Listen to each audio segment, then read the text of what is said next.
ሰላም ጤና ይስጥልን የተወደዳችሁ የኤሪሳት ቴሌቪዥን ተከታታዮች ለዛሬ ነሐሴ 1 ቀን 2026 የተሰናዱ የምሽት ዜናዎችን ወደ እናንተ ማድረስ እንጀምራለን። እንድትከታተሉን በአክብሮት እንጠይቃለን። አበይት ነጥቦቹን በቅድሚያ ህወሓት የፌዴራል መንግስት ውጊያ ከፍቶብኛል አለ። በምዕራብ ትግራይ የተቀሰቀሰው ግጭት እንዲረግብ ጥሪ ቀረበ። የጀርመን ተቋም ለኢትዮጵያ የሰጠው ምክረ ሐሳብ ተግባር ላይ እንዲውል ተጠየቀ። በዲሞክራቲክ ሪፐብሊክ ኮንጎ የተከሰተው የኢቦላ ወረርሽኝ በታሪክ ሁለተኛው ትልቁ መሆኑ ተገለጸ። አሜሪካ የኢራን አብዮታዊ ዘብ ኃይልን ይደግፋሉ ባለቻቸው 6 ግለሰቦችና ተቋማት ላይ ማዕቀብ ጣለች። ኢራን በኩዌት በሚገኝ የቻይና ኩባንያ ላይ የፈጸመችውን ጥቃት ተከትሎ ቻይና የዜጎቿ ደህንነት እንዲጠበቅ ጠየቀች። በስፔን ሲዮታ ግዛትና ሞሮኮ ድንበር በተከሰተው የስደተኞች ቀውስ የሟቾች ቁጥር 67 መድረሱ ተገለጸ። ወደ ዝርዝር ዜናዎቹ እናልፋለን። ቆይታችሁን ከኛ ጋር አድርጉ። ህወሓት የፌዴራል መንግስት ውጊያ ከፍቶብኛል አለ። በትግራይ ብሔራዊ ክልላዊ መንግስት ስም ዛሬ ነሐሴ 1 ቀን 2026 በመቀሌ ይፋ በተደረገው መግለጫ የፌዴራሉ መንግስት በምዕራብ ትግራይ ዞን በሸረሪና በአካባቢው አቅጣጫ ግልጽ ውጊያ ከፍቶብኛል ሲል ከሷል። በመግለጫው እንደተመላከተው ጥቃቱ ከዛሬ ማለዳ ጀምሮ በድሮንና በታጣቂዎች የታገዘ እንደሆነ ገልጾ ክስተቱ የፕሪቶሪያውን የሰላም ስምምነት የሚጥስና የትግራይን ህዝብ ለማንበርከክ የተደረገ ወታደራዊ እንቅስቃሴ ነው ብሏል። የክልሉ መንግስት ብሔራዊ ጥፋት ከቶ አይሆንም በሚል መፈክር በሀገር ውስጥና በውጭ የሚኖረው የትግራይ ህዝብ የጸጥታ ኃይሎችና የሲቪል ማህበራት ለህልውና ጥቃቱ አስፈላጊውን ዝግጅት እንዲያደርጉ ጥሪ አቅርበዋል። በተጨማሪም ህዝቡ አስፈላጊውን ጥንቃቄ እንዲያደርግ እያሳሰበ ዓለም አቀፉ ማህበረሰብ በስፍራው ከተቀሰቀሰው አዲስ ግጭት ጋር ተያይዞ ሊከተል የሚችለውን አደገኛ መዘዝ ተረድቶ ትኩረት እንዲሰጠው ጠይቋል። በምዕራብ ትግራይ የተቀሰቀሰው ግጭት እንዲረግብ ጥሪ ቀረበ። በምዕራብ ትግራይ እንደገና ተቀስቅሷል ስለተባለው ግጭት ሰላም የሚያሰፍኑ አካላት ግጭቱን ለማርገብ እንዲሰሩ የፖለቲካ ተንታኝ ኬቲል ትሮምቦል ዛሬ ነሐሴ 1 ባሰራጨው መረጃ ጥሪ አቅርበዋል። በምዕራብ ትግራይ ሸረሪ በተባለ ቦታ እየተካሄደ ነው በተባለው ጥቃት ግልጽ የሆነ የወታደራዊ ግጭት መባባሱንና በሰሜን ኢትዮጵያ ለረጅም ጊዜ ከታዩት ሁሉ የከፋው ነው ሲል የፖለቲካ ተንታኙ ኬቲል ትሮምቦል ገልጿል። ይህም የኢትዮጵያ መንግስት ከህወሓት የሚመጣ አዲስ ስጋት እንዳለ በማስጠንቀቅና ድርጅቱ ለሌላ ዙር ወታደራዊ ግጭት እየተዘጋጀ መሆኑን በመግለጽ ለሳምንታት ያህል ያደረገውን ህዝባዊ ቅስቀሳ ተከትሎ የመጣ ነው። በተመሳሳይ ሁኔታ ህወሓት አጣዳፊ ጦርነት እንዳይኖር በተደጋጋሚ ሲያስጠነቅቅ እንደቆየና ከኢትዮጵያ መከላከያ ሰራዊት ጥቃት እንዳይሰነዘር ለመከላከል ከሌሎች ታጣቂዎችና የፖለቲካ አካላት ጋር ሰፊ የሆነ የጸረ ብልጽግና ኪዳን ለመመስረት እየሰራ መሆኑን አመልክቷል። ይህ በሁለቱም ወገኖች በኩል ያለው ወታደራዊ ዝግጅትና የቃላት ውጥረት እርስ በርስ ያላቸውን ጥላቻ በከፍተኛ ደረጃ ጨምሯል። ይህም ወደ ፖለቲካዊ ስህተት የመድረስ አደጋው ከፍ እንዲል ያደርገዋል ሲል ኬቲል ትሮምቦል አሁን ያለውን ሁኔታ ገልጾታል። አክሎም አሁን ያሉት ክስተቶች በተደጋጋሚ በሚደረጉ ወታደራዊ ምላሾችና ፖለቲካዊ የስሌት ስህተቶች አማካኝነት ወደ ከፍተኛ ግጭት በማድረስ አደጋ ሊያስከትሉ ይችላሉ የሚል ስጋቱንም ጠቅሷል። ይህ ግጭት የከፋ ሰብአዊና ቁሳዊ ጉዳት ሳያስከትል በጊዜ እንዲወገድ በትግራይ በኢትዮጵያና በዓለም አቀፍ ደረጃ ያሉ ሁሉም ሰላም የሚያሰፍኑ አካላት ግጭቱን ለማርገብ ጣልቃ እንደሚገቡ ተስፋ አደርጋለሁ ሲል የፖለቲካ ተንታኙ ኬቲል ትሮምቦል አሳስቧል። በሌላ በኩል ህወሓት ዛሬ ነሐሴ 1 ጠዋት ባወጣው መግለጫ የብልጽግና መንግስት በትግራይ ጥቃት መጀመሩን ይፋ አድርጓል። ህወሓት በመግለጫው በውስጥና በውጭ የምትኖሩ የትግራይ ህዝብ፣ ሙሉ የትግራይ ጸጥታ ኃይሎች፣ ብሔራዊ ኃይሎችና የትግራይ ታጋዮች፣ የትግራይ ሲቪክ ማህበራት፣ የትግራይ ሃይማኖታዊ ተቋማት እንዲሁም ሌሎች የሚመለከታችሁ አካላት ብሔራዊ ህልውናችንን ለማረጋገጥ በሚደረገው ፍትሃዊ ትግል እንድትሳተፉና እንደገና ታሪካዊ ጀግንነት ለመፈጸም ራሳችሁን እንድታዘጋጁ ሲል ጥሪ አቅርበዋል።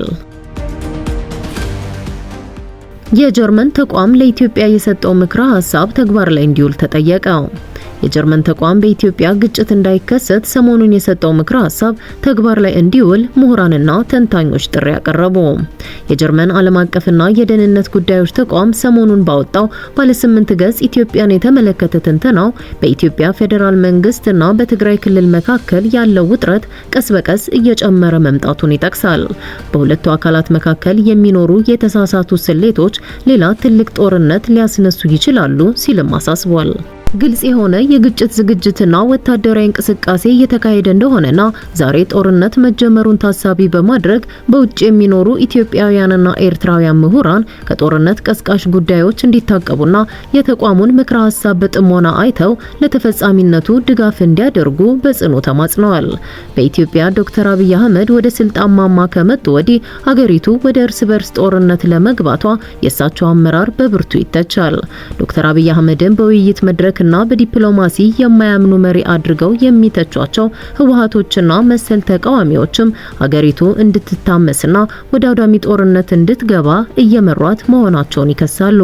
ሻዕቢያና ወያኔም ቢሆኑ በኢትዮጵያ ባላቸው አቋም በጦርነት የሚያምኑ ድርጅቶች መሆናቸውን የሚጠቅሱ ጥቂቶች አይደሉም ሲሉ ተንታኞችና ምሁራን ይገልጻሉ። በዲሞክራቲክ ሪፐብሊክ ኮንጎ የተከሰተው የኢቦላ ወረርሽኝ በታሪክ ሁለተኛው ትልቁ መሆኑ ተገለጸ። በዲሞክራቲክ ሪፐብሊክ ኮንጎ በፍጥነት እየተስፋፋ ያለው የኢቦላ ወረርሽኝ በዓለም ላይ ሁለተኛው ትልቁ ወረርሽኝ ሆኖ መመዝገቡን የኮንጎ መንግስት መረጃ በሐምሌ 31 አመልክቷል። የኮሙኒኬሽን ሚኒስቴር ባወጣው መግለጫ በመላው ኮንጎ በኢቦላ የተያዙ ሰዎች ቁጥር ወደ 3532 ማደጉንና 1556 ሰዎች ደግሞ ለህልፈት መዳረጋቸውን ገልጿል። የተባበሩት መንግስታት ድርጅት የዓለም የምግብ ፕሮግራም ጊዜያዊ ኃላፊ ካርል ስካው በዚህ ሳምንት ለሮይተርስ በሰጡት መግለጫ የካየናቸው ሁሉ እጅግ ፈጣን ስርጭት ያለው የኢቦላ ወረርሽኝ ነው ብለዋል። ዓለም ለዚህ ጉዳይ የበለጠ ትኩረት መስጠት አለባት ሲሉም አክለዋል። ወረርሽኙ ከተጀመረ 3 ወር ባልሞላ ጊዜ ውስጥ በሽታው ከዚህ ቀደም ከነበሩት መሰል ወረርሽኞች በ5 እጥፍ የሚበልጡ ሰዎችን መግደሉን የአፍሪካ የበሽታ መቆጣጠሪያና መከላከያ ማዕከል አስታውቀዋል። የወረርሽኝ ቡጊዮ በሚባለው የኢቦላ ቫይረስ ዝርያ የመጣ ሲሆን እስካሁን ፈቃድ ያገኘ ክትባትም ሆነ ሕክምና የለውም። ስለ ወረርሽኙ የወጡ የቅርብ ጊዜ መረጃዎች እንደሚያሳዩት እንደ አውሮፓውያኑ አቆጣጠር ከ2014 እስከ 2016 በምዕራብ አፍሪካ የተከሰተው ወረርሽኝ ትልቁ ሆኖ ተመዝግቧል። በወቅቱ በመላው ጊኒ፣ ላይቤሪያና ሴራሊዮን 28616 ሰዎች በቫይረሱ ሲያዙ የ11310 ሰዎች ሕይወት ማለፉን የዓለም ጤና ድርጅት መረጃ ያሳያል። አሜሪካ የኢራን አብዮታዊ ዘብ ኃይልን ይደግፋሉ ባለቻቸው 6 ግለሰቦችና ተቋማት ላይ ማዕቀብ ጣለች። አሜሪካ በቻይና፣ ህንድ፣ ሩሲያና ኢራን የሚገኙ 6 ግለሰቦችና ተቋማት ለኢራን እስላማዊ አብዮታዊ ዘብ ኃይል ድጋፍና እገዛ አድርገዋል በማለት ማዕቀብ እንደጣለችባቸው የመን ኦንላይን በሐምሌ 31 ዘገባው አስታውቋል። እነዚህ እርምጃዎች የኢራን አብዮታዊ ዘብ ኃይል መሳሪያዎችን፣ የሰው ኃይልንና ወታደራዊ ቁሳቁሶችን ለማጓጓዝ ይጠቀምበታል ተብሎ ከሚታመነው የኢራን ማሃን ኤር አየር መንገድ ጋር የተያዙ ኩባንያዎች ላይ ያነጣጠሩ መሆናቸው ተገልጿል። በተጨማሪም ዳድነጋር ስታርታፕ ስቱዲዮ የተባለ ኩባንያ በመካከለኛው ምስራቅ ያሉ የአሜሪካና የእስራኤል ንብረቶችን በተመለከተ የስለላ መረጃ በማሰባሰብ ለኢራን ወታደራዊ ስራዎች ድጋፍ አድርጓል በሚል ክስ ከተመሰረተባቸው ተቋማት መካከል ይገኛል። የአሜሪካ የውጭ ጉዳይ ሚኒስቴር በተለይም ከማሃን ኤር ወይም ከሌሎች በማዕቀብ ከተጠቁ የኢራን አየር መንገዶች ጋር የሚሰሩ ድርጅቶችና ግለሰቦች ከነዚህ ግንኙነቶች እንዲቆጠቡ ጥሪ አቅርበዋል። አለበለዚያ ትብብራቸውን መቀጠላቸው ከባድ አደጋዎችን ሊያስከትል እንደሚችልም አስጠንቅቋል። ሚኒስቴሩ ባወጣው መግለጫ አሜሪካ በአሜሪካውያን በአጋሮቻችንና በቀጠናው መረጋጋት ላይ ስጋት የሚፈጥሩ የኢራን አብዮታዊ ዘብ ኃይል የሎጂስቲክስና የስለላ አውታረ መረቦችን የሚደግፉ አካላትን ማጋለጥና ማፍረስ ትቀጥላለች ሲል አስምሮበታል። ተንታኞች እንደሚሉት እነዚህ ማዕቀቦች ዋሽንግተን የኢራንን ወታደራዊ አውታረ መረቦች ለማዳከምና የአብዮታዊ ዘብ ኃይሉ በስውር የሚያካሂዳቸውን የሎጂስቲክስና የስለላ ተግባራት አቅም ለመገደብ እያደረገች ያለችው ቀጣይ ጥረት አካል ናቸው። ኢራን በኩዌት በሚገኝ የቻይና ኩባንያ ላይ የፈጸመችውን ጥቃት ተከትሎ ቻይና የዜጎቿ ደህንነት እንዲጠበቅ ጠየቀች። በኩዌት በሚገኝ የቻይና ኩባንያ ህንፃ ላይ ኢራን የሰነዘረችውን ጥቃት ተከትሎ ቻይና የዜጎቿና የተቋሞቿ ደህንነት እንዲጠበቅ ኩዌት ውጤታማ እርምጃዎችን እንድትወስድ ጠየቀች። በጥቃቱ የተጎዳ የቻይና ዜጋ አለመኖሩን ገልጻለች። የኩዌት ባለስልጣናት ሐምሌ 30 ቀን 2026 በተፈጸመው ጥቃት የአንድ ሰራተኛ ህይወት ማለፉንና ከፍተኛ የንብረት ውድመት መድረሱን ገልጸዋል። በኩዌት የሚገኘው የቻይና ኤምባሲ በበኩሉ የጉዳቱ ሰለባ የሆነው ግለሰብ ለቻይና ኩባንያ ፕሮጀክት የሚሰራ የኩዌት ንዑስ ተቋራጭ ሰራተኛ ኔፓላዊ አሽከርካሪ መሆኑን አስታውቋል። በክስተቱ ወቅት አንድ ተሽከርካሪም የጥቃቱ ኢላማ መሆኑ ተገልጿል። የቻይና ውጭ ጉዳይ ሚኒስቴር ቃል አቀባይ ማኦኒንግ ሐምሌ 31 ቀን 2026 በሰጡት ጋዜጣዊ መግለጫ የተረጋገጡ መረጃዎች እንደሚያመለክቱት በጥቃቱ የተጎዳ የቻይና ዜጋ አለመኖሩን ተናግረዋል። አክለውም በኩዌት የሚገኘው የቻይና ኤምባሲ በሀገሪቱ የሚኖሩ የቻይና ዜጎችና ተቋማት የአደጋ ስጋት ግንዛቤያቸውን እንዲያሳድጉና የደህንነት ጥንቃቄዎችን እንዲያጠናክሩ ምክር መስጠቱን ገልጸዋል። በቀጠናው እየሰፋ የመጣውን ግጭት ተከትሎ ቤጂንግ የቻይና ዜጎችንና ተቋማት ደህንነት ለማረጋገጥ የኩዌት ባለስልጣናት ተጨባጭ እርምጃዎችን እንዲወስዱ አሳስባለች። በንጹሃን ዜጎችና ወታደራዊ ባልሆኑ ኢላማዎች ላይ የሚፈጸሙ ጥቃቶች ተቀባይነት የሌላቸው መሆናቸውን የገለጸችው ቻይና ሁሉም የሚመለከታቸው አካላት ወሰን የሌለው የኃይል እርምጃ ከመውሰድ እንዲቆጠቡ፣ ልዩነቶቻቸውን በውይይትና በምክክር እንዲፈቱ እንዲሁም በባህረ ሰላጤው ቀጠና ሰላምና መረጋጋትን ለመመለስ እንዲሰሩ ጥሪ አቅርባለች። በስፔን ሴውታ ግዛትና ሞሮኮ ድንበር በተከሰተው የስደተኞች ቀውስ የሟቾች ቁጥር 67 መድረሱ ተገለጸ። የስፔን መንግስት ቅዳሜ ዕለት እንዳስታወቀው ሀገሪቱ ከሞሮኮ ጋር በምትዋሰንበት የሴውታ ግዛት በተፈጠረ የስደተኞች ቀውስ የሟቾች ቁጥር ወደ 67 ከፍ ብሏል።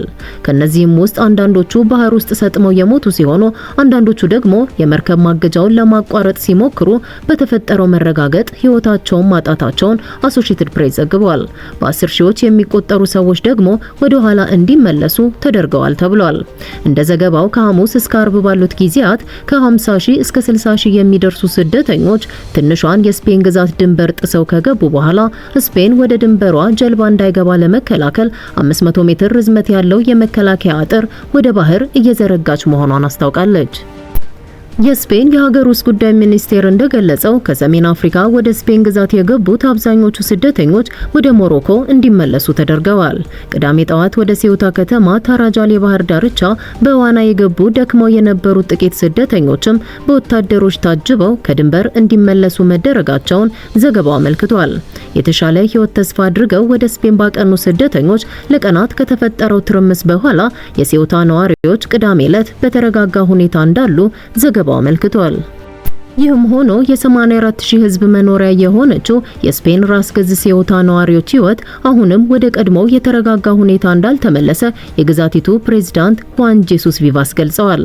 ስፔንና ሞሮኮን ወደምታዋስነውና የአፍሪካ አህጉር ላይ የምትገኘው የስፔን ግዛት ሴውታ የሚገቡ ስደተኞችን ለማገድ ሁለቱ ሀገራት ተጨማሪ ጸጥታ አስከባሪዎች ማስፈራቸውን ትናንት አስታውቀዋል። ሴውታን ከሞሮኮ ጋር የሚለየውን አጥርም አጠናክረዋል። ሁለቱ ሀገራት አዲሱን እርምጃ የወሰዱት ባለፉት ጥቂት ቀናት 60 ሺህ ስደተኞች የሞሮኮን የባህርና የየብስ ድንበር አቋርጠው ስፔን ግዛት ከገቡ በኋላ ነው። የተወደዳችሁ የኢሪሳት ቴሌቪዥን ተከታታዮች ለዛሬ ምሽት የተሰናዱ ዜናዎቻችንን በዚሁ አበቃን። በሌላ የዜና ጥንቅር እስከምንገናኝ መልካሙን ሁሉ ተመኘን። ሰላም።